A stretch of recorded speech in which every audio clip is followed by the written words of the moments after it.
channel. As you can tell by the title, me getting my tubes tied. I still don't know what I'm gonna name the title yet, but today is January 3rd, and I'm at my pre-op appointment. And right now, I'm in the room. They gave me my papers to sign, everything. It's like I'm signing my rights over, but I'm signing all these papers and going over them. So I'm gonna put you guys down real quick.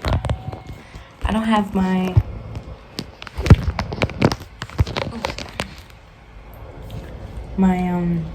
tripod, so I'm just gonna read over this and then initial.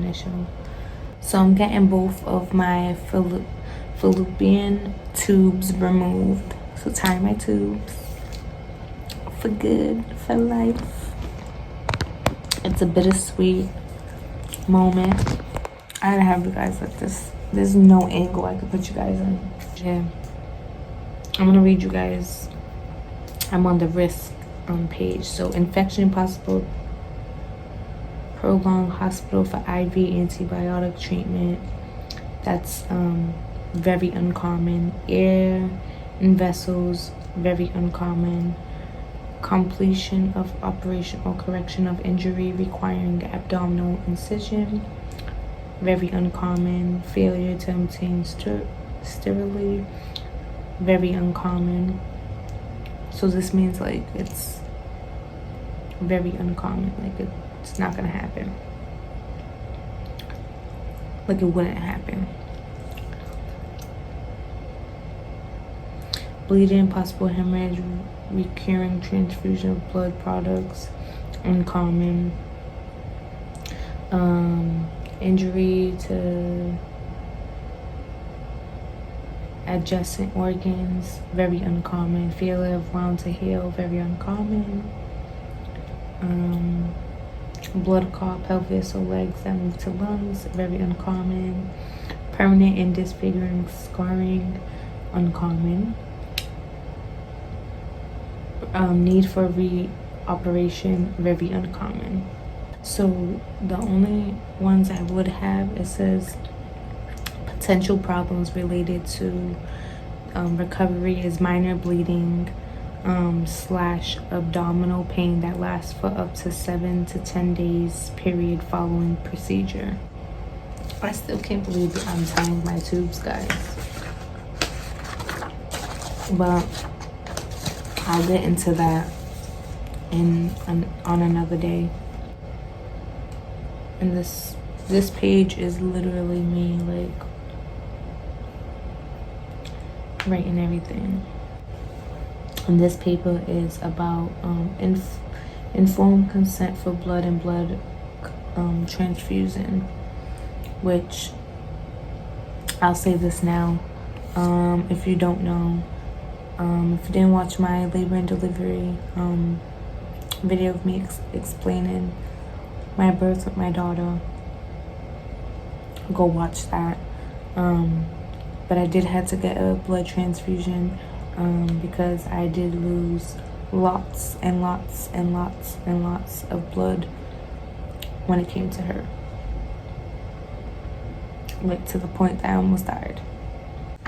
The rest I just have to wait until he comes in. So I'm done with signing the papers. Now it's just a wait on him. Okay. And then I know we talked failure rate overall very low. If for any reason you were to get pregnant in the future, that would just increase the possibility of like an ectopic pregnancy or pregnancy outside the uterus. So just require you to seek care, soon if that did happen. Low chance of that happening. Okay. Has that ever happened? I've never experienced it, but statistically, it's happened. It's quite rare. Yeah, it is kind of crazy. Usually that's not as associated with this type of like removing the whole tube, but I'm sure there's wild case reports out there from around the world of like rare chance, here and there that happens. So low likelihood of that, but nonetheless, Nothing ever. I guess a hysterectomy is 100% effective, but outside of that, still very effective. So okay. And the first day of your last menstrual period was the 8th of December. Yes. So you're due to start your next period in like the next week or Yes. two. Okay, cool. Sounds good. Correct. So this is what we just reviewing the procedure here. So we talked about using that small camera in the abdomen to remove both the tubes, and then other indicated procedures would be like if your appendix looked abnormal, we thought we needed to remove your appendix, or if you had a big cyst on your ovary and we thought about draining that or removing that. Not anticipating any of that, but sometimes we don't find out. Yeah, until we get in there. Okay, and then removing both the tubes for fertility reasons, and we talked about that. Talked about low risk of infection, low risk of anesthetic complications. You'll have some squeezers on your legs during the procedure to help reduce the risk of like clots in your leg, that sort of thing. Okay, obviously. In rare cases, if you had a lot of scarring involving your tube, we may proceed with the tubal ligation a different way, meaning either put clips on it or burning the tube. Those would be kind of other ways of doing it if we couldn't fully kind of remove the tube like we were intending to. Okay. So failure to do that, also low risk of that happening, low risk of chronic pelvic pain, bleeding afterwards, injury to other structures, failure of wound healing, scarring, need for reoperation, all low risk there. I know we talked about the alternative options there. Recovery wise, maybe no heavy lifting for like about a week to 10 days, but outside of that, no other kind of major restrictions that you have. As soon as you're not taking like strong medications, you can drive. You can shower the same day, just let the water run down, and then just pat those incisions dry. Oh, okay. Because the YouTube girl, when I was saying, she's like, you can't shower for 10 days. I said, 10 days? Absolutely Yeah, not. right. Please shower. You can totally shower. I'm like, no way, I have to take a shower. That's nuts. Yeah.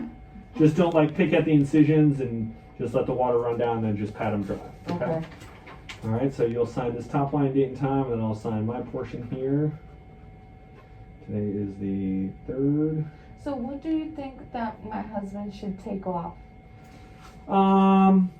I would say at least maybe 2 days. Okay. The rest of that day and the next day. Should be good. How old are your kids again? I have a 9-month-old and then a 3-year-old. Yeah. He may decide to take like, Monday through Friday off just to be with you if you have issues with like discomfort, just because you're probably not going to want to lift up the 3-year-old or something if that. Oh no, he's too big. I'm He's not too picking big him anyway. up. The baby, I usually lift her up, but she's always with daddy. So. Yeah, gotcha. And like I said, we'll do a lot of different things to help minimize your discomfort, but it's not uncommon to have some soreness there for the first couple days. Most people do really well. By the end of the week, you should honestly feel like you're pretty much back to normal or close to that. Okay, and I won't need like any medications, you said, right? We'll give you some medications to go home with. That'll include like ibuprofen, Tylenol, and then if you do need strong medication like oxycodone or something, we can give that to you too. That's for like any breakthrough pain. Yeah. I do good with pain though. Well, have I been through? And usually it's like a small dose of that, only if needed, if you do have any kind of strong pain. Okay. And the last one is just the consent to. For my initials though, right in the bottom. Yeah, correct. Thank you. Just the consent to blood products in case you need that. So, if you're okay with that, you're just gonna sign this top line and then date and time there. Okay. Okay. Can you just take a peek at your belly real quick? Oh, I have a. Your feet on here. I have a. Well, afterwards, you'll have to let me know your YouTube channel. I don't wanna. Oh yeah. Take a peek at it. What do you got here? This is just because I'm trying to go on a diet and like thing. So I put like this cream that like it gets hot, so it like burns. Interesting. But you have to exercise. Sweat, like a sauna suit almost. Yeah, like a sweat thing and then a wrap. I'm just gonna take a peek at your incision from your C-section there. Okay. Nothing too crazy. Okay, so usually about 1 incision underneath your belly button, then maybe typically like 1 or 2 right here. Okay. Okay. Again, pretty small, about 1/2 centimeter or so. Okay. Okay. I'll make sure the nurse is coming in here. She'll give you those final instructions. If you do have any questions before then, just let me know. Otherwise, we'll see you on the 23rd. Okay. Okay. Alrighty. Sounds good. Yeah, we'll see you soon. Okay. Okay.